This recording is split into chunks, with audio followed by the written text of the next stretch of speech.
मधले सुरेश बाबासाहेब पाटील आणि वळसंगी येथील पंचायत समितीचे रवींद्र शामराव बोडके. अरे तुम्ही असं कसं लिहिले रे मला? गेले आहो, मी दुसऱ्याचे उमेदवार वाचले ना, आपले फक्त द्यायचे. तुम्हाला काय करायचंय? पंजा आणि ते द्यायचे. आणि मीच अभ्यास करावं का इथं स्टेजवर उभं राहून? म्हणजे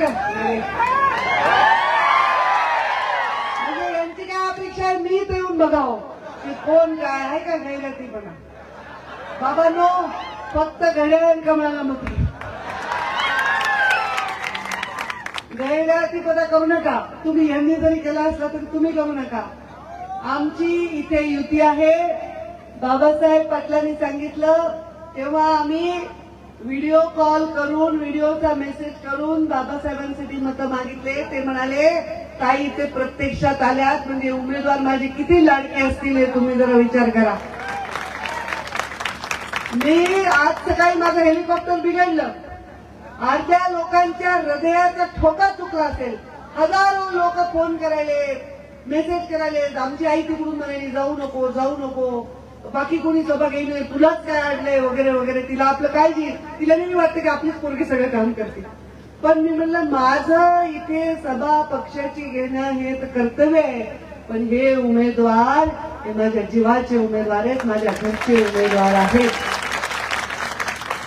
आमच्या अशोक मुंबई पुण्यामध्ये राहिला अनेक वर्ष. मुंडे साहेबांच्या जाण्यापासून एखाद्या सावलीसारखा माझ्या समोर राहिला. त्या अशोकची पत्नी, आज त्यांनी ठरवलं की आता पुढचं आयुष्य पोरं जिथले तिथे झाले, आम्हाला इथे राहायचंय. त्यांची पत्नी आपल्याकडे उभी आहे. आमच्या अयोध्यातही उभ्या आहेत. आणि गुड्डे उभा राहा तुम्ही तिघी परत एकदा तिथं जिथे आहे तिथं. हे बघा पुन्हा गडबड करतात. आता हे तीन, त्या तिन्हीमध्ये तिघांचे चिन्ह काय काय तुम्हालाच विचारेल, स्टेजवरच्यांना विचारून फायदा नाही. बरोबर, बाजूचे आमचे उमेदवार आले ते उभे राहा, नावं द्या. त्यांची नावं सांगा तुमचे. प्रफुल्ल चंद्र कुंडे यांचे चिन्ह काय बघा. तुमचं चिन्ह काय? घड्याळ. अजून कोणी घड्याळ? बाबा इकडे या. हे घड्याळ बरोबर ना? बघा, घड्याळ बघायचं आणि कमळ बघायचं, दुसरं काही बघायचंच नाही, हाणायचंच नाही दुसरं काय. बरोबर, यांच्यासाठी मी आले. आज मी पूर्ण काल सभा घेतल्या. सभा घेत असताना आम्ही वेगवेगळ्या मंचावर महामानवांचे पूजन करतो, छत्रपती शिवाजी महाराजांचं पूजन करतो, ज्यांच्यामुळे आपण या स्वराज्यामध्ये श्वास घेतो आहोत. त्या छत्रपती शिवाजी महाराजांचं पूजन केल्याशिवाय हा कार्यक्रम कसा पुढे जाईल? महामानव डॉक्टर बाबासाहेब आंबेडकर ज्यांनी राज्यघटना दिली, देशाला घटना दिली, आपल्याला संविधान दिलं, आणि गरीब आणि श्रीमंतीतला, मोठ्या आणि लहानातला, लहान जात मोठी जात हा भेद पूर्णपणे संपुष्टात आणून सगळे माणसं हे सारखे आहेत देशामध्ये असं सहिष्णू संविधान दिलं. त्या महामानव डॉक्टर बाबासाहेब आंबेडकरांचं पूजन केलं. नेहमीप्रमाणे आपल्या सगळ्यांचं महात्मा फुले, सावित्रीबाई फुले, पुण्यश्लोक अहिल्यादेवी, संत सेवालाल महाराज, असे सगळ्या ठिकाणी वेगवेगळ्या ठिकाणी वेगवेगळे फोटोचे पूजन करताना मुंडे साहेबांचा फोटो असतोच.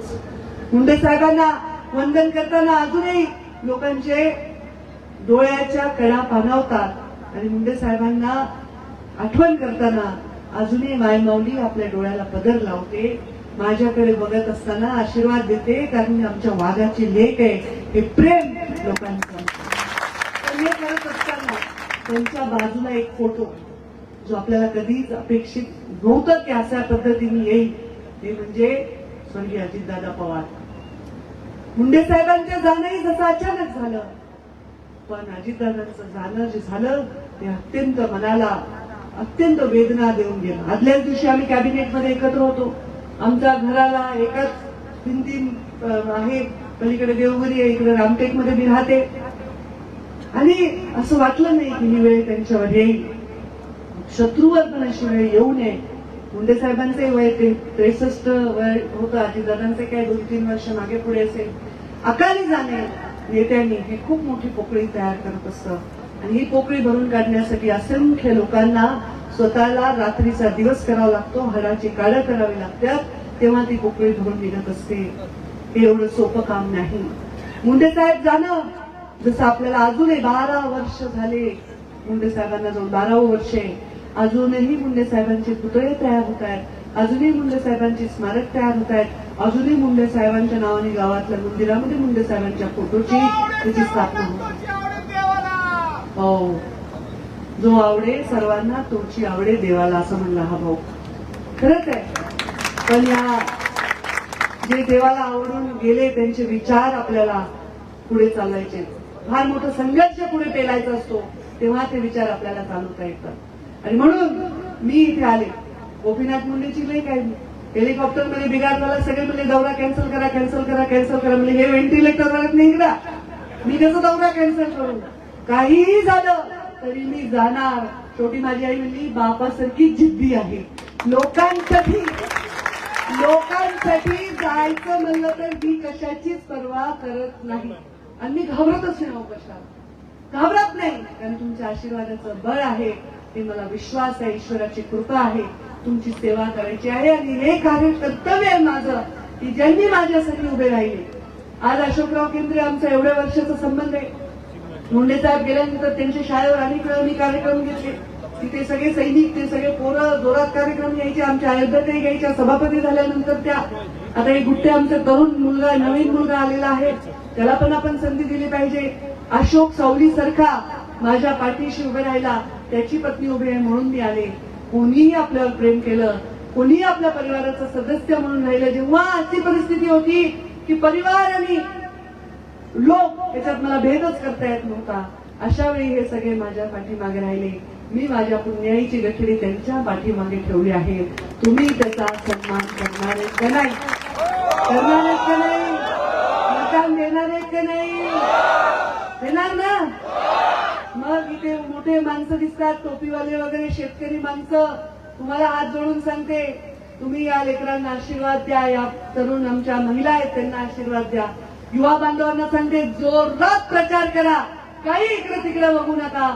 काय पाहुणे रावळे असतील, काही नाते गोते असतील, त्याला म्हणा बाबा 7 तारखेनंतर ये, पूर्णाचं जेवण जेवू घालतो. पण आता काही म्हणल्या तिथंच मतदान करावं लागेल का नाही? मी एवढं जीवावर उतरून आले तर त्याचा मान करावा लागेल का नाही? आणि या लाडक्या बहिणी आहेत का नाही? लाडक्या बहिणी कुणाच्या? हात वर करा बरं, कोण कोण आहे देवा भाऊच्या लाडक्या बहिणी? आणि या लाडक्या बहिणी हे लाडके मेवणे, बरोबर आहे का नाही? मोदीजींनी चांगली सोय करून ठेवली.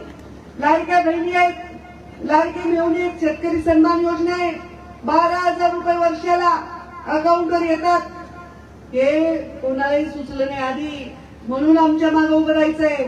देशात आमची सत्ता आहे, राज्यात आमची सत्ता आहे, आता जिल्ह्यात सुद्धा आमची सत्ता आणायची आहे. त्याच्यासाठी आमच्या मागे उभं राहायचं आहे.